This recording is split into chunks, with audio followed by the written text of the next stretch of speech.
In this video, we're going to be turning this into this.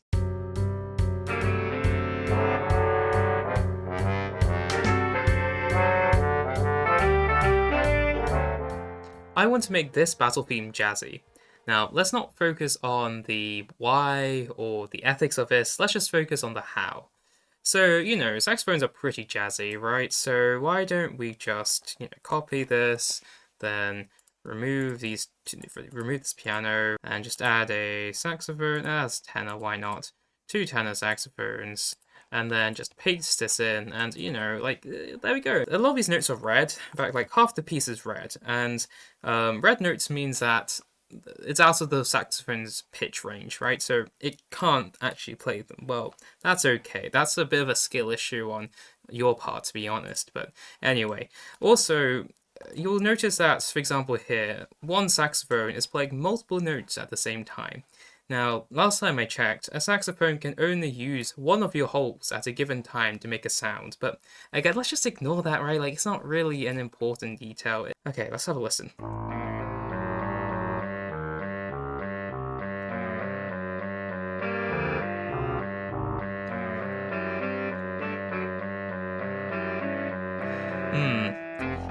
Interesting. Very, very interesting. Here are 2 things that will help make this piece more jazzy. So, syncopation is where we shift the music off the main beat.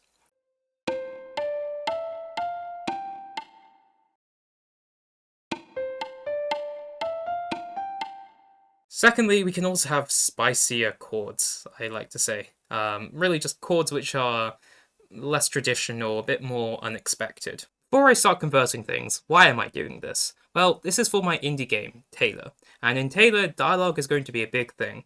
Suppose that you're trying to figure out how you want to deal with a quest. Well, you can talk to a bunch of different characters, and they each have different worldviews, different views over the same set of events. And I really want to represent the idea in music. So I'm going to have 3 different versions of each piece: classical / neoclassical, rock, and jazz. They'll share musical ideas, so they will be based on each other, but I want each version to be a unique piece in its own right. By the way, this piece here was an improvisation I did on piano, and then I manually transcribed this into Musescore. So it's very rough around the edges. There are parts which I haven't fully transcribed yet. But the thing is that that's okay, right? Even though it's not good enough to be a piece in itself, I can analyze this, musically speaking, and take the core ideas and really have the freedom to express this however I want to in jazz. Alright, let's get on to transcribing this, and let's start from the beginning. So here we have a motif, these 3 notes. A motif in music is just a musical idea that repeats. So these 3 notes, well, this rhythm is a very important motif because it appears, it's the main motif and it appears throughout. So for example, here we have this rhythm, here, blah blah blah.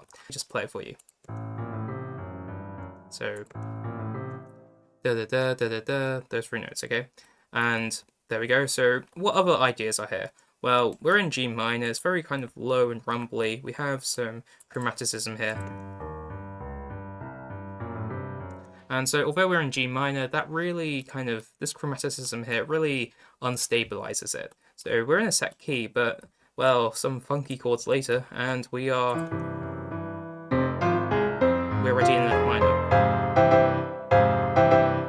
Yeah, so it's like 12 seconds in, and we're in F minor.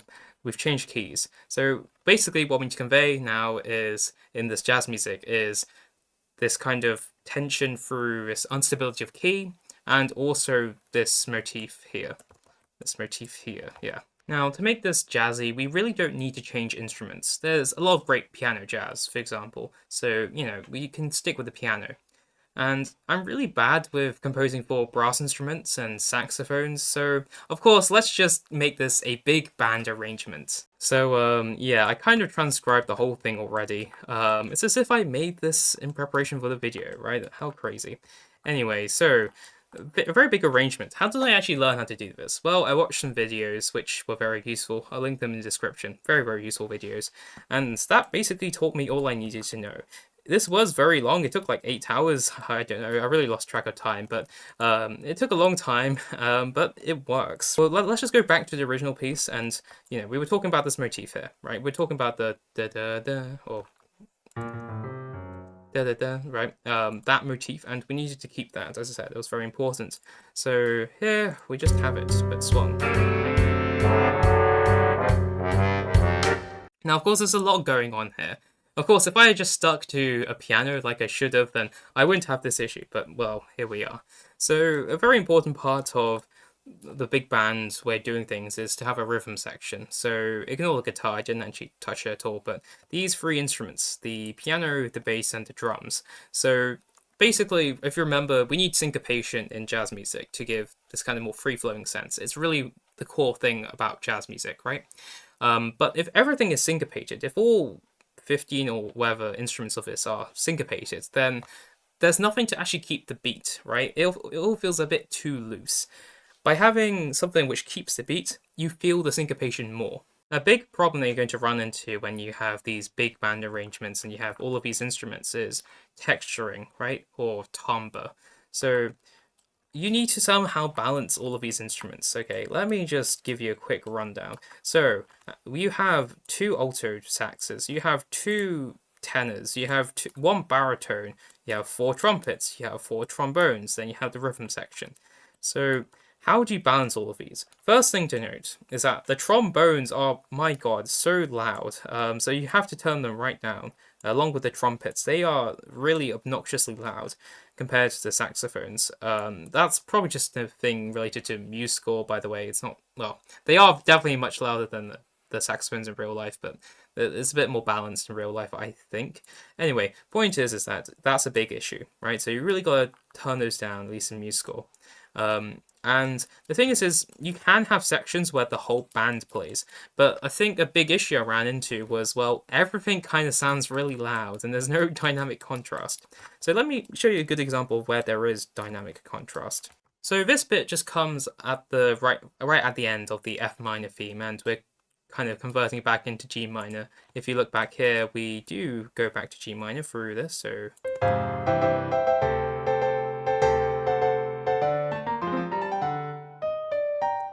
And, well, yeah, okay, so the fact that we've shifted into F minor, and we're not even stable in F minor, we shift back into G minor, that represents instability, and of course, in a battle theme, that kind of makes sense, right? You want some level of uncertainty, right? And that's being reflected through the music. Here, I've also gone back to G minor.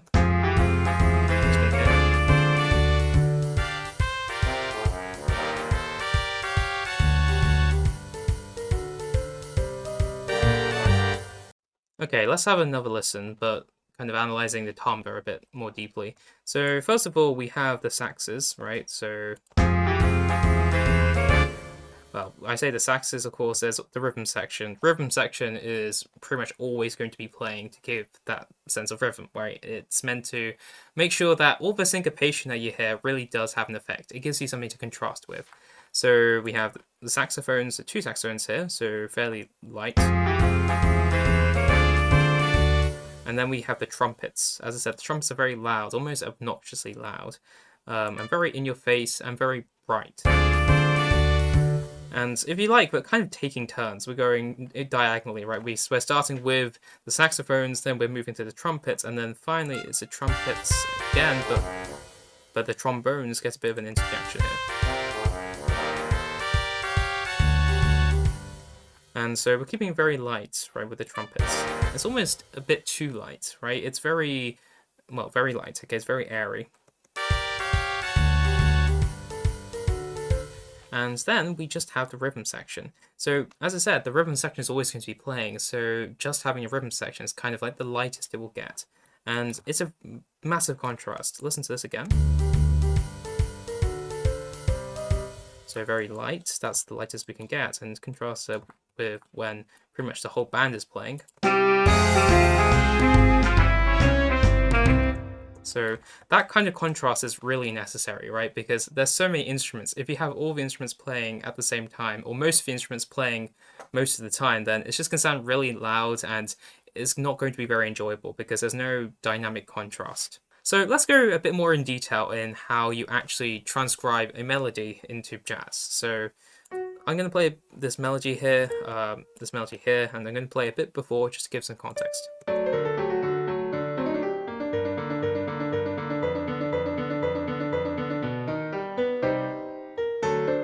Okay, so the bit that we're interested in is this bit here. And this for me is very Baroque. It reminds me of Bach. And what I mean by that is that it's it's repetitive, so we call that an ostinato in music theory, and it's quite mechanical. And it really, the main point of this is, well, it's energetic, and that it's quite fast, but because it's so mechanical, it's got this kind of stability to it, which contrasts with the rest of the piece. So if we go back here, and, if you remember all the shenanigans we were doing back in the day, back in the good old days where we were changing key like there was no tomorrow, right? Well, that's separate. This is kind of like, imagine old Bach looking over and thinking, oh my God, Kenny, what are you doing? Why are you changing keys so frequently? That's what this feels like, and it's a nice contrast. Okay, great. So why don't I just implement that here? Well, as I said, a big issue is that they're kind of different tempos. Well, okay, even if I did change the tempo, so if you listen to this, well, it's half the tempo. So what I'm going to do is I'm going to copy this melody. I can copy it. I'm just going to override it. Let's see. And I'm going to press Q so it's twice as quick. So if I go into let's just solo this, right? So it's doing this. So I think what you're hearing is not really a saxophone, it's more of a constipated seagull. I mean, there's a lot of issues with this. First of all, it sounds horrible. Secondly, there's no swing, right? Swing only works with quavers, and to be honest, that's not a really good reason. You can have swing with these semi-quavers. The point is that it's not really what we want. The big issue is that this is like kind of anti-jazz, right? The melody is falling on the beats, right? Everything is very precise, mechanical. As I said, Baroque, it falls on the beat. Jazz is like the opposite of that, right? Everything's off the beat. Okay, it's syncopated. That's the whole point. So if I go back, then let's just listen to this.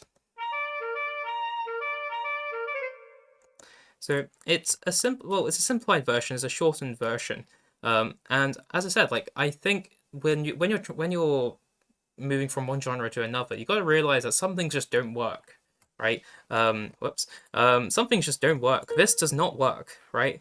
There is no way that this would work in a jazz piece because it's just not. It's just the whole opposite of jazz. So instead, I've adapted it.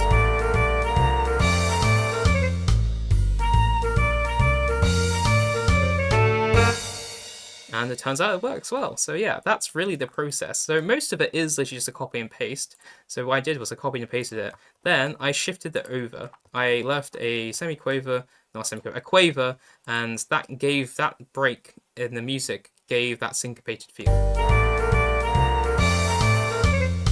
And then this little triplet thing here because I was having fun. So really, that's all there is to it. I'm just going to repeat that same process throughout the piece, and then I just get a fully jazzed up version of my original piece. I just look at each segment of music, I look and think, well, okay, well, what's the musical purpose of this, right? Is it to build up tension? Is it meant to be really fast and give some kind of energy? So we keep the same kind of form, but then really it's just up to you as a composer as to what you want to do with that. And then we use things like syncopation, those much more colourful chords, to really just help provide that jazz feel. So it's that mix of not really caring too much about the precise details of the original while applying our own little things in this kind of jazzy setup. Okay, now I'm just going to play you both versions and they'll end the video. The first will be the original version and the second will be this big band jazz thing, okay, that we'll be making in this video. So since it's going to end the video, I might as well say, well, thank you for watching. If you haven't already, please watch my other videos. For my devlog, my game devlog, there are 2 videos so far, and it's more coding focused. Well, actually, this is the 3rd video in this dev series, but the other 2 are more coding focused. And there's also a piano piece I made, which is also on my channel. So have a listen to that if you're interested. I'm planning on uploading every Friday with devlogs every 2 weeks, like game coding devlogs every 2 weeks, hopefully. So stay tuned for that if you're interested. So yeah, thank you for watching, I guess, and bye.